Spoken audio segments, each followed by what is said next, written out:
iHub Radio, Desert Sun News. I'm Charlie Dyer reporting from the iHub Radio newsroom in Palm Springs. Frozen 2 continues to ice the competition at North American box offices. The new Disney animated feature remains the top movie in the United States and Canada, earning nearly $35 million in its third week in theaters. The all-star murder mystery comedy Knives Out is second with $14 million. Coming in third is Ford versus Ferrari. Thousands of Southland residents spent a cold, wintry night at the Rose Bowl in Pasadena this weekend as part of the Big Sleep Out event. Charity on Top organized the sleepover that was aimed at raising awareness and funds for LA's homelessness. iHub Radio, Desert Sun weather. It was colder and more rainy than expected over your weekend as we ended up with highs in the mid to upper 60s instead of the low 70s in the desert cities. That's your iHub Radio weather forecast for Monday, December 9th. I'm Charlie Dyer.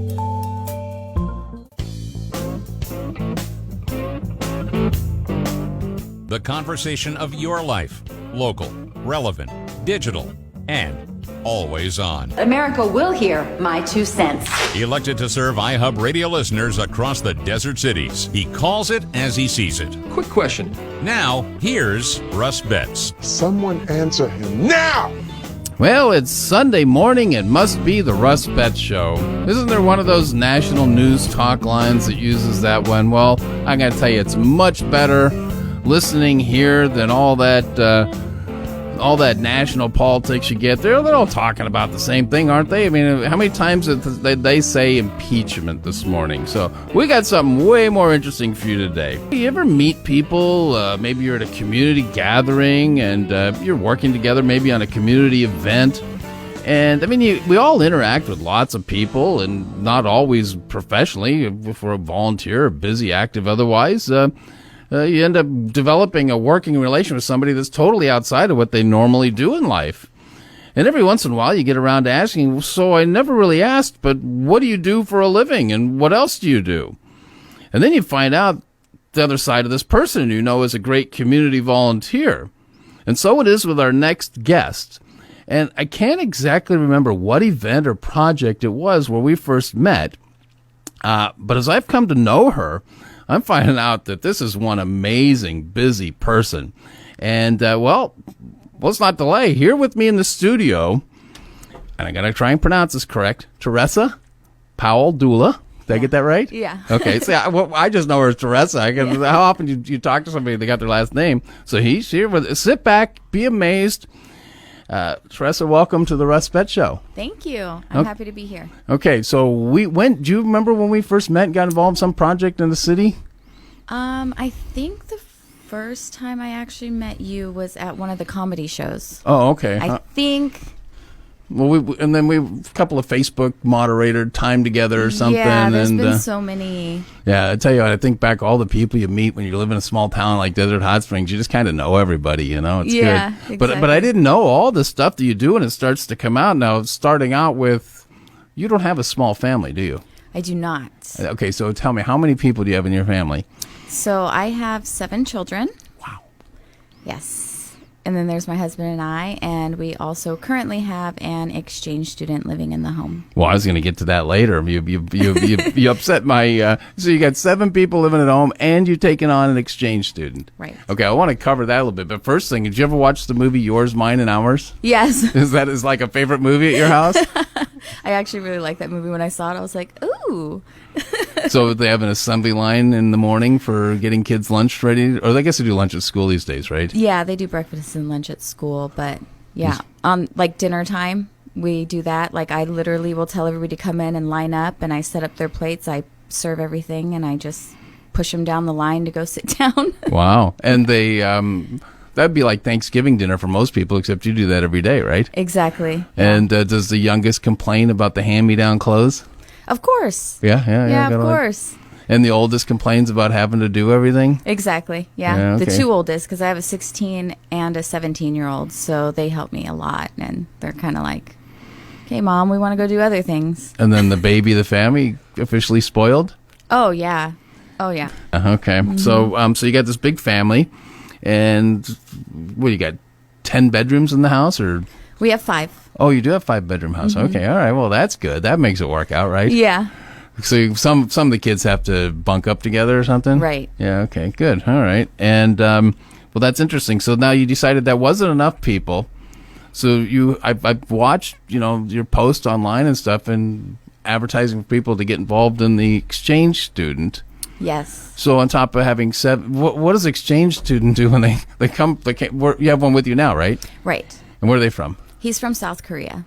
Okay, and so he shows up and says, wow, did he know he was getting into a house with 7 people when he came here? He did. So before, I chose him, and then he had to accept the invitation.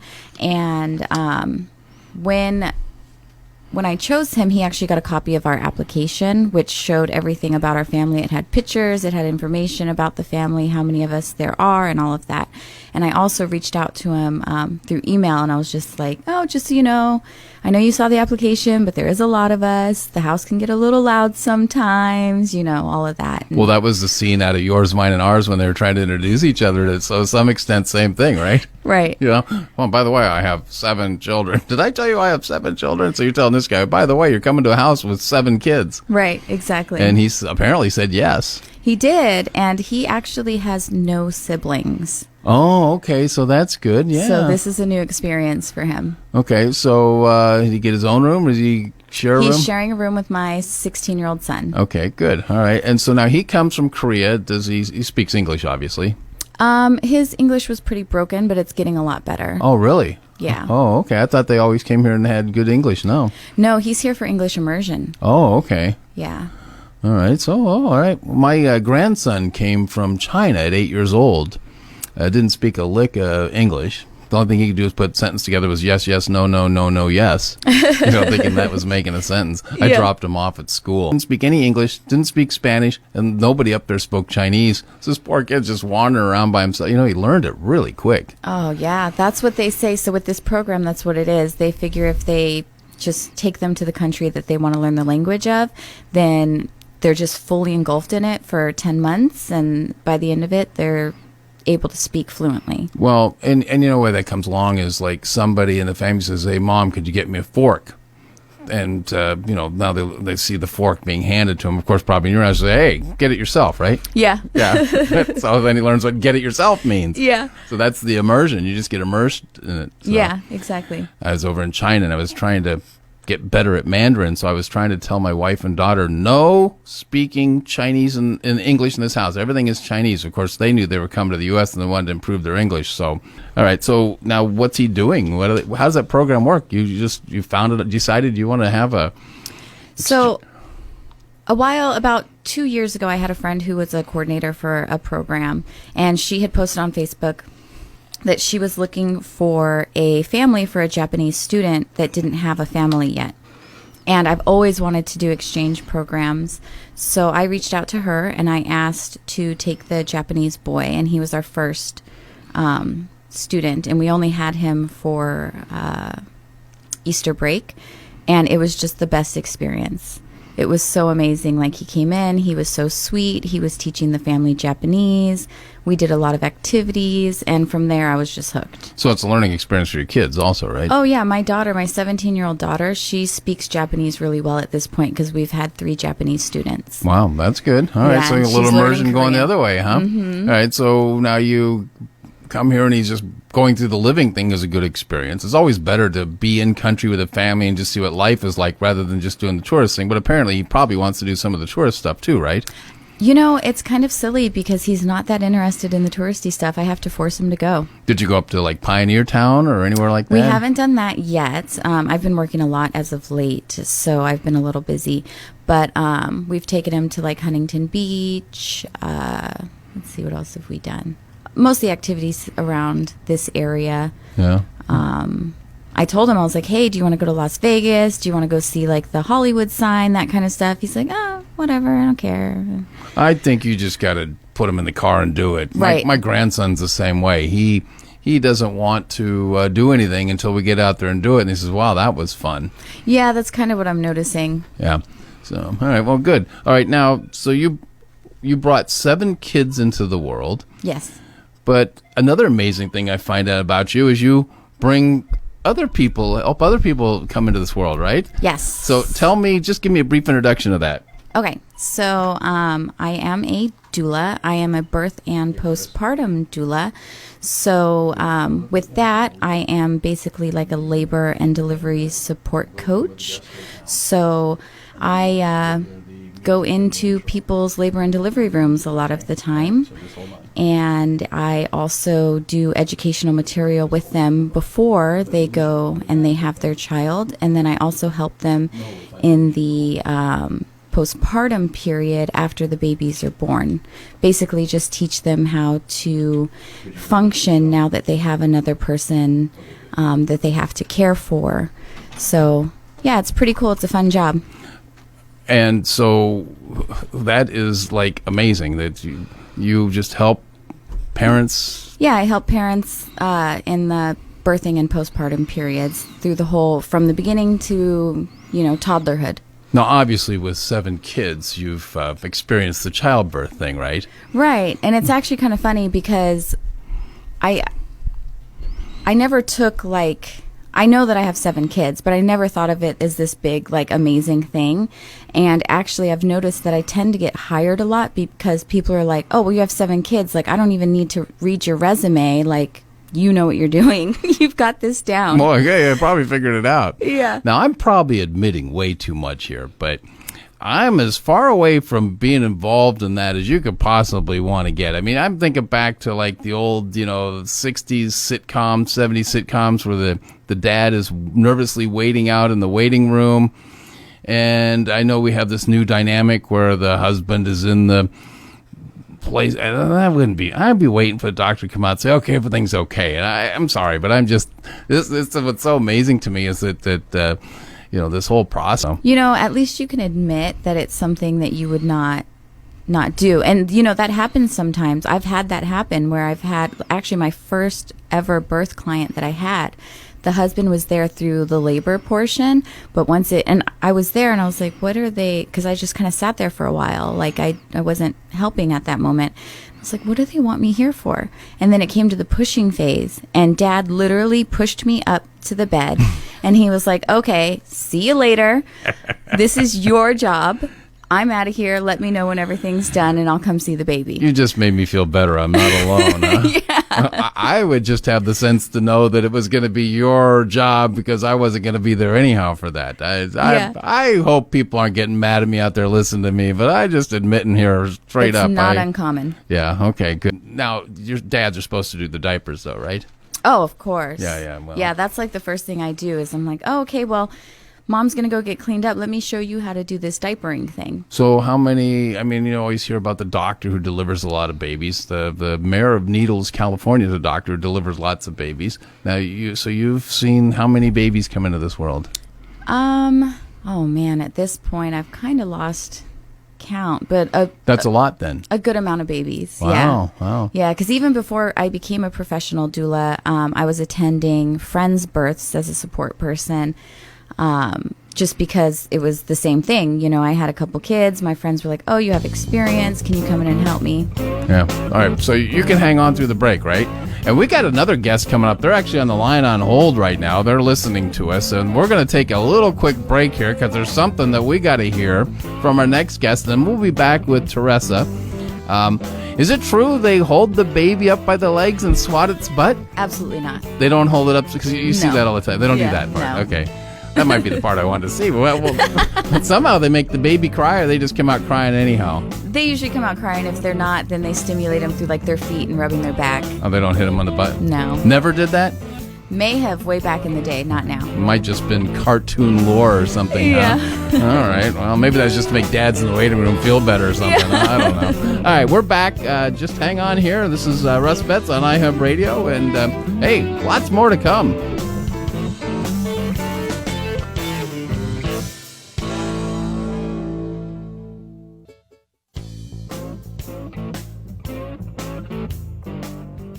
Read about it tomorrow. See it tonight. Hear it all day today. If it's happening in the Coachella Valley, it's front and center now on iHub Radio. And there it is. Now, here's Russ Betts.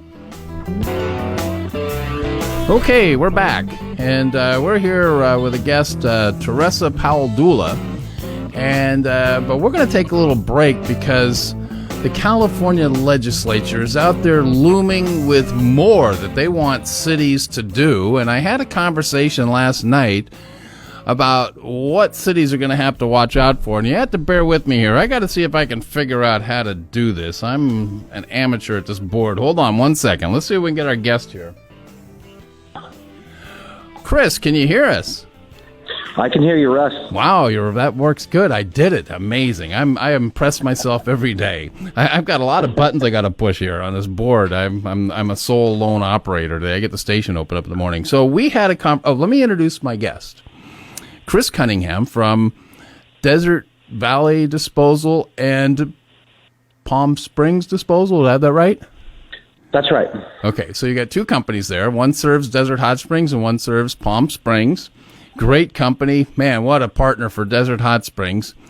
And as we were talking last night, he said, Russ, I don't think you're aware of what's going on. I mean, this stuff is keeping me up at nights, and I got to share it with you. I said, well, why don't you come on and share it with the rest of the world? So here you are. All right. Well, thanks for the intro, Russ, and appreciate the time on your show.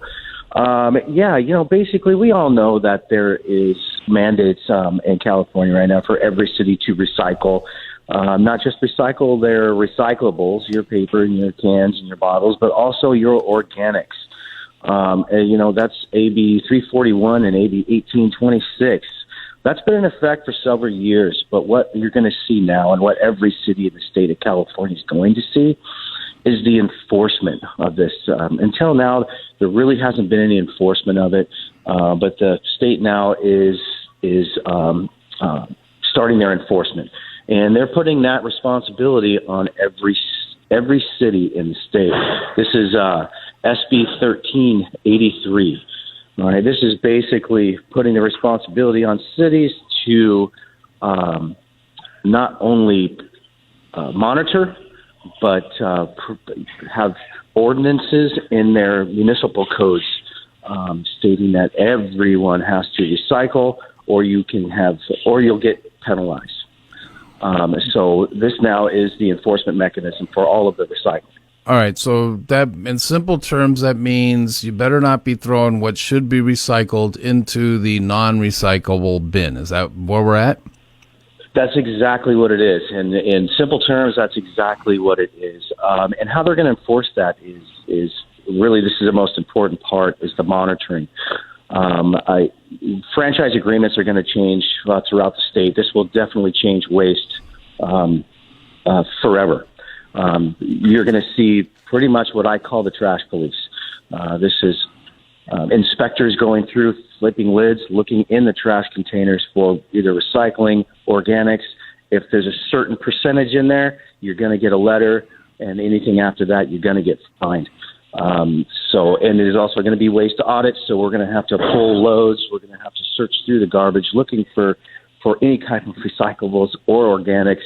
And this is a huge change, an expensive change. So, correct me if I'm wrong, you do a little bit of that now when you put a notice on somebody's recycle bin. If you notice they've been consistently putting stuff in there they shouldn't be, right? I mean, once in a while you detect that, right? Yeah, that would be for the trash. I mean, so we won't pick up the recycling if there's too much garbage in it. But now you're seeing the other side of it. If there's recycling in your trash and there's organics in your trash, you're now going to get a letter or a fine.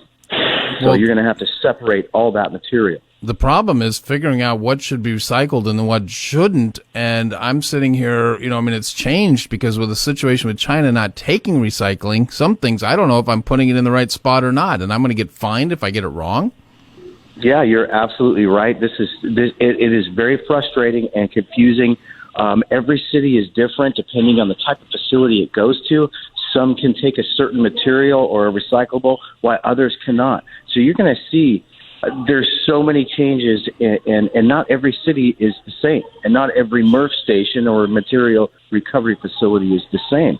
So, yes, it is very confusing, I think the education is going to have to be the biggest part of this. Well, is the state legislature going to require that every citizen take a 4-hour training course on how to recycle? I don't know, but they're going to have to understand all of this stuff that's coming down. Okay, well, you told They're going to me... need to understand that your recyclables and your organics are going to need to be separated. And unfortunately, that's going to come in the summer. They're going to learn the hard way. Well, let's talk about organics and recyclables. I get a pizza delivered, and, everybody thinks, well, take this pizza box and put it in the recycle bin. And you're saying, no, that doesn't go there because it's got all the cheese and grease from the pizza. It's dirty. You can't use it, right? We just had a conversation with Paper Mill.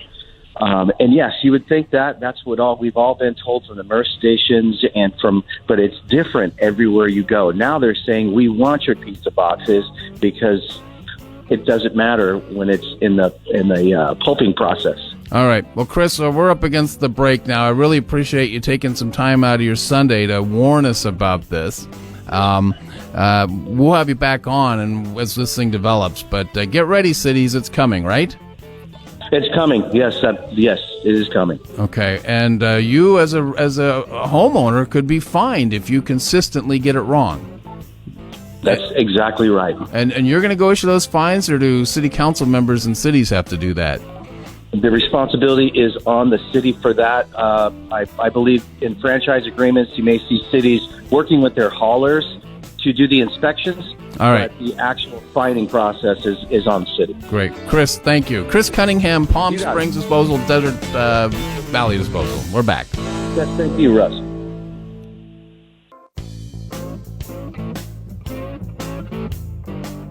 The conversation of your life. Local, relevant, digital, and always on. America will hear my 2 cents. Elected to serve iHub radio listeners across the desert cities. He calls it as he sees it. Quick question. Now, here's Russ Betts. Someone answer him now! All right, well, we're going to get back to our conversation with Terressa Powell Doula. What an amazing, busy person. We took a little interruption there because there's news out of the state legislature. You're going to get fined if you don't get your trash recycling correct. And that's actually is a ticket and a fine. You park an old car or you got some other code violation. Well, add the trash cans and the recycle bin to that list.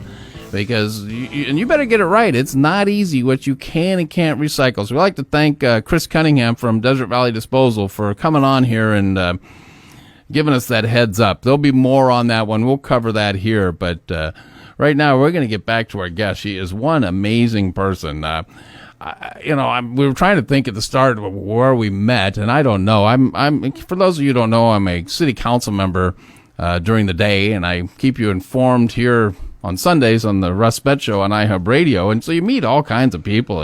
And Terressa Powell Doula is one of those amazing people.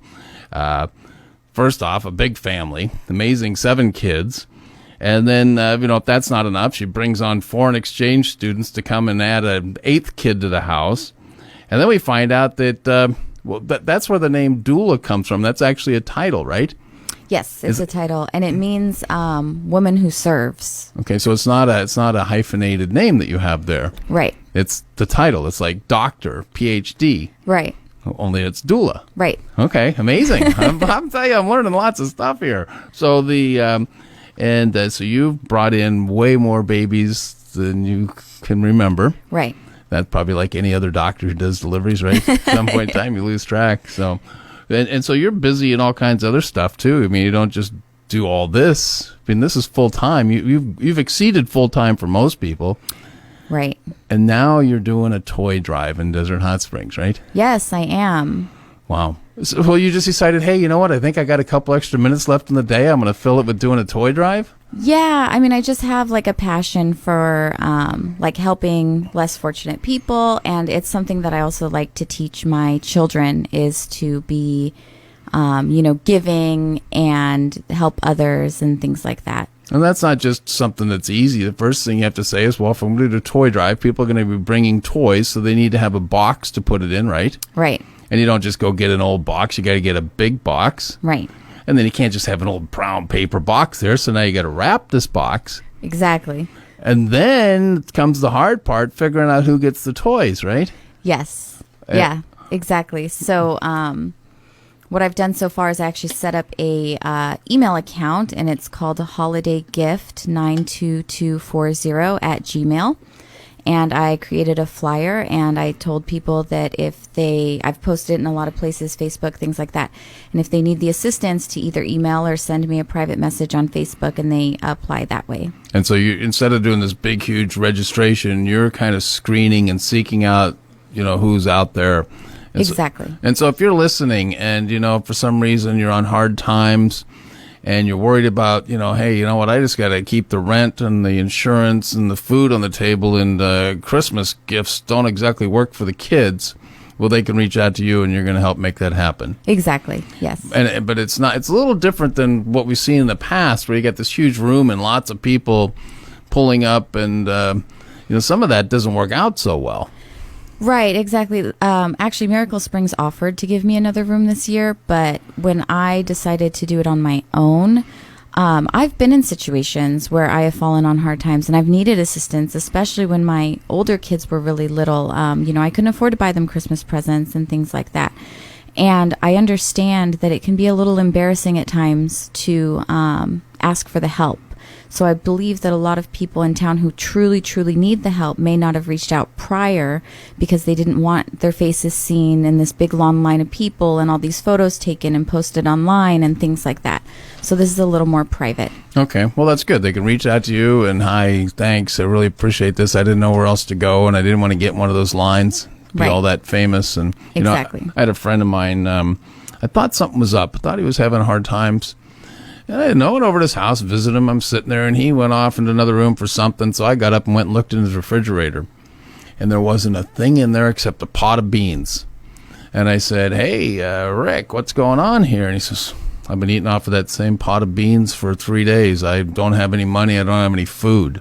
Oh. And, it's amazing how often somebody, once there's an outlet and somebody's confronting them about them, how they'll finally quickly break down and let you know about this. Yeah, it all gushes out. So I went down to the food bank and I said, same thing you're talking about. This guy's too embarrassed. He knows about it. He's too embarrassed to come down here. I said, don't worry about it. We run into that all the time. And so they gave me a big care package. I went over there, and man, you should have seen his face. And he didn't wait long to start digging into some of that. He was hungry.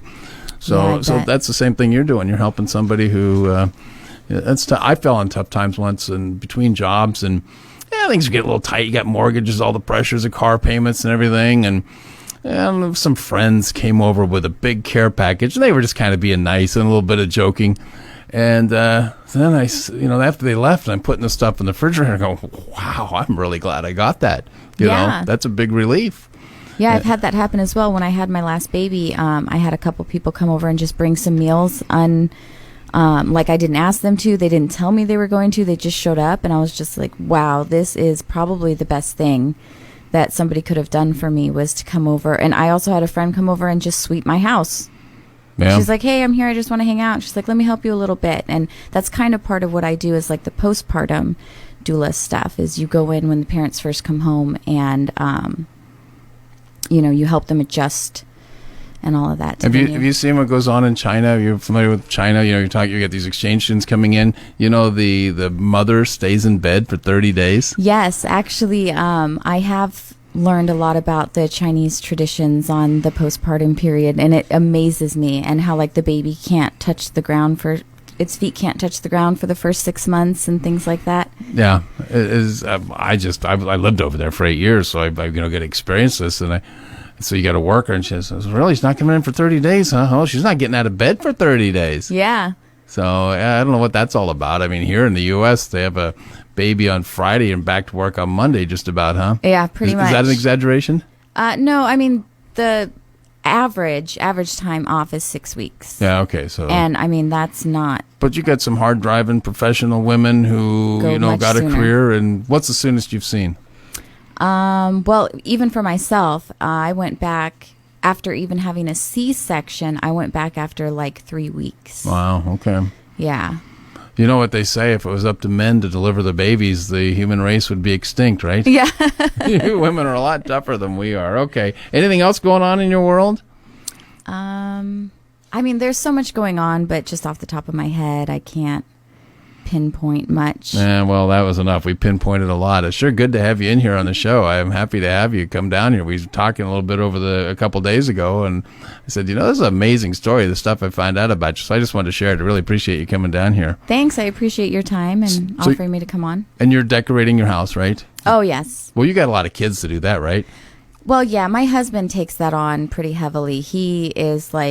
He's very big on making sure all of the kids have decorations for every holiday. I mean, we put up flags for Flag Day. Yeah. That's our house. You're going to get a vacation somewhere where you just sit back and put your feet up and rest? I'm going to Georgia at the end of January with the foreign exchange program, so that's exciting. Yeah, okay. All right, yeah. Busy. Well, thank you very much. Good to have you here, and we're going to get on with the rest of the show. Amazing, the guests that you have show up here on the Russ Betts Show, and we are just so happy to have them here. All right, so we're going to move on. We got a couple other things we're going to get.